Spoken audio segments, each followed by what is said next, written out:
Give it 5 seconds.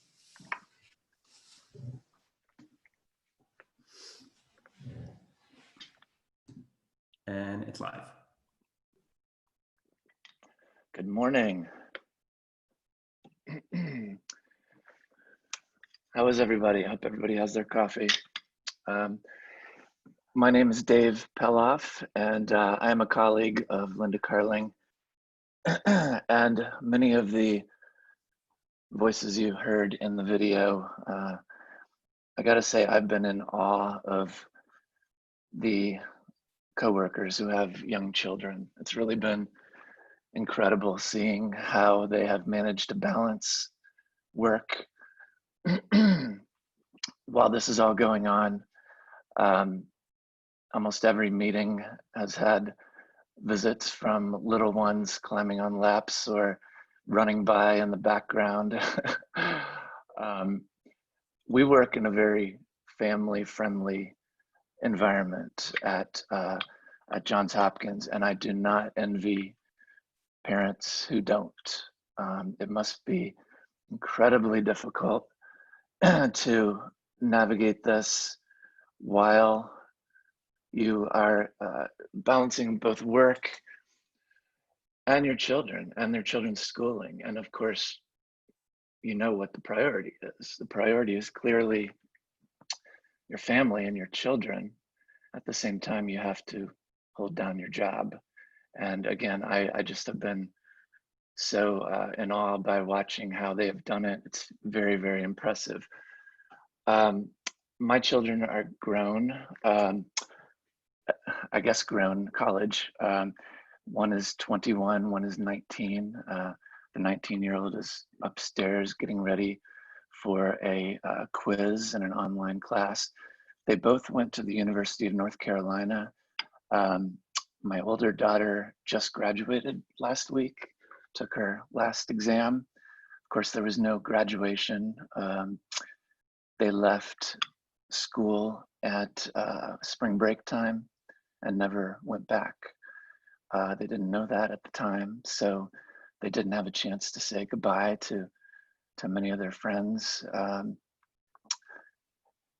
which is tough. You know, you think of them as adults and they're independent, but they have that social emotional need like we all do. And college is such an important time. They have, you know, learning how to be a real person, make all your own choices, and to see that cut short kind of in an anticlimactic way has been difficult.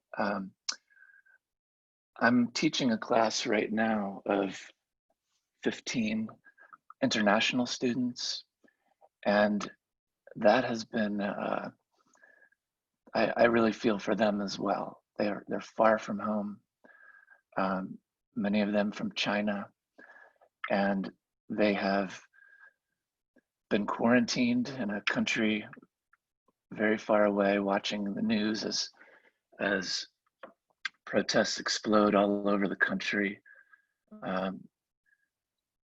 They've seen an uptick in racism against Asian people because of the pandemic. They are doing great, but they are struggling, and I feel for them. So this is hitting people in a lot of different ways. I think in terms of those students, the important thing is to make sure they feel connected, that they do have some kind of community, people they can reach out to. That's critical. Many of them had planned to go home this summer and come back for the fall, but they were concerned that they wouldn't be able to get visas to come back in. So they stayed. So again, it's just, we have to look out for people who don't have a community. I think that they can support them, they can give them the strength, they can make them feel connected, particularly during this quarantine period. If anyone has any questions, I believe the chat is open, and you're welcome to throw anything my way, or you can chat amongst yourselves. One question that I put into Linda was, what happens to the shy, introverted kids in these big Zoom classes? I was one of them for sure. And I even see it in adults. I see, we are on Zoom almost all day long, still trying to move forward all of the work that was interrupted when we stopped going into the office, into schools, into the university. And the Zoom meetings, I often see a rhythm to them. And sometimes I can see there's people in there who have something to contribute, who have something important to say. And I know, because I know them, that what they have to say is valuable, but they don't speak up. And I don't know if it's because of the technology. I don't know if that is causing some kind of barrier for some people. For others, I think people are thriving in this kind of technology supported environment. But I look out for those people, and I think we need to look out for the kids, depending on how long this goes, the ones who might not speak up, who might seem like they're just fine sitting in that big class. They might be smiling, but who knows what they're thinking. And one attendee, Mina, says, I've seen the opposite, where shy individuals engage more. That's great, and I've seen that too. I think that was one of the first things I saw when I first started doing online communities, was that some people felt more comfortable in that, which is fantastic for them. And that's a wonderful observation. I was watching a TED Talk with my class last night by Jane McGonigal. It's from about 2010, talking about video games. And one of the courses I'm teaching is about games and simulations, and how that kind of technology can be helpful for learning, and not just helpful, but can be massively powerful. But what she was saying was that we have this whole generation of kids who have grown up online, who have been playing video games, who have been solving problems and working together with groups online, people they don't even know, to solve problems. And it would be interesting if we could somehow figure out what those skills are that they're using in those games and translate them to the real world and real world problem solving. So I recommend that TED Talk if you get a chance. Many participants are introverts and need to incubate before engaging, or are overwhelmed by the extroverts in the group and need some support or nudging to participate. Yeah, that's absolutely true. I see that in my class. I have 15 students, and it is kind of interesting to me that you can see, unlike in a real classroom, which is what I would prefer, but unlike in a real classroom, you can see every person's facial expression without moving too much. So in a real class, you might not know what she's doing over here, how she's reacting.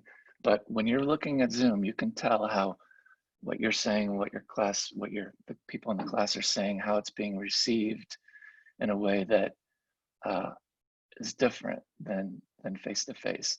So I can tell when somebody needs a little nudging. So that's a great point. I think it's hard for so many in these large classes. It absolutely is. Keeping the right pace and pausing for students to catch up is hard. There's one interesting feature in Zoom where you can tell the presenter, give them feedback to speed up or slow down. I do like that.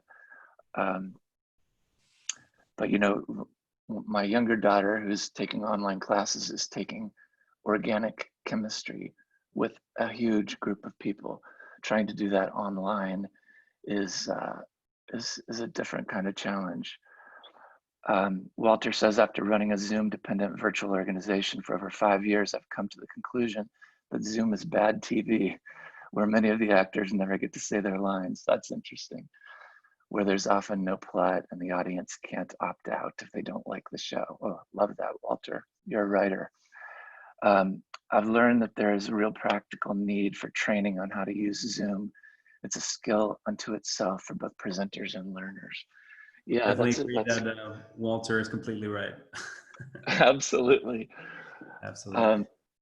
Cool. Maybe we can do another 1 to 2 questions, and then we can, you know, finalize with some finalizing remarks, and then we have you again later today. That sounds good. One quick thing to add to Walter's comment is someone had asked me, you know, and Linda touched on what is the silver lining of all this. And one thing I can say is there are people like Walter and others who are at home watching their kids struggle, watching their kids learn how to use, watching teachers learn how to use, and they're coming up with ideas that we have no idea are coming yet.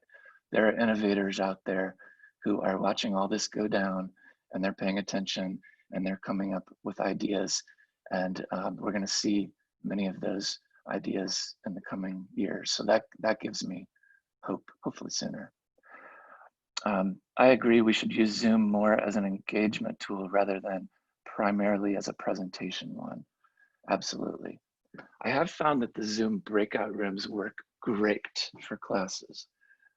It's very easy, much easier than I expected. Zoom actually puts the people in rooms on their own, I mean, on its own, randomly. So even if you do it, you know, day after day, it doesn't give you the same groups. It's a couple of clicks and everybody is off in their own rooms for small group discussion.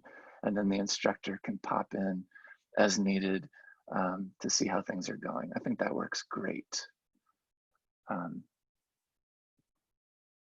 Let's see, what time have we got? 8:56. While we're waiting to see if there's any more questions, and another possible area that I think could help during all of this is more personalized learning. It's not easy. We manage a school, we being the School of Education at Johns Hopkins, manages a school in Baltimore City, Henderson Hopkins, that has the whole idea of the school was to test personalized learning. And they do some really interesting things there, but it's been hard to make that really work. But the more that we can personalize the learning experience, maybe through AI in the future, through data, it sounds a little pie in the sky sometimes when you hear people talk about it, but if we can meet people, just like video games, kind of meet people where they are and make the learning hard, but not too hard, so you keep wanting to progress in a game, that kind of philosophy and education will be great. Kristen Thompson, any thoughts about online communities and security? Kristen, I wish I could turn the mic over to you because I know that you also, yeah, it's tough. Just one second. Dave, Sure. can you try to wrap it up in maybe 30 seconds? Absolutely. That conversation later. Maybe we'll address that question in the afternoon for those who can come back. Thank you guys very much. I know we got to get to a 9 o'clock session. It's been fun. It's been kind of weird just talking at you, but I hope it's been okay. So have a good day. Cheers.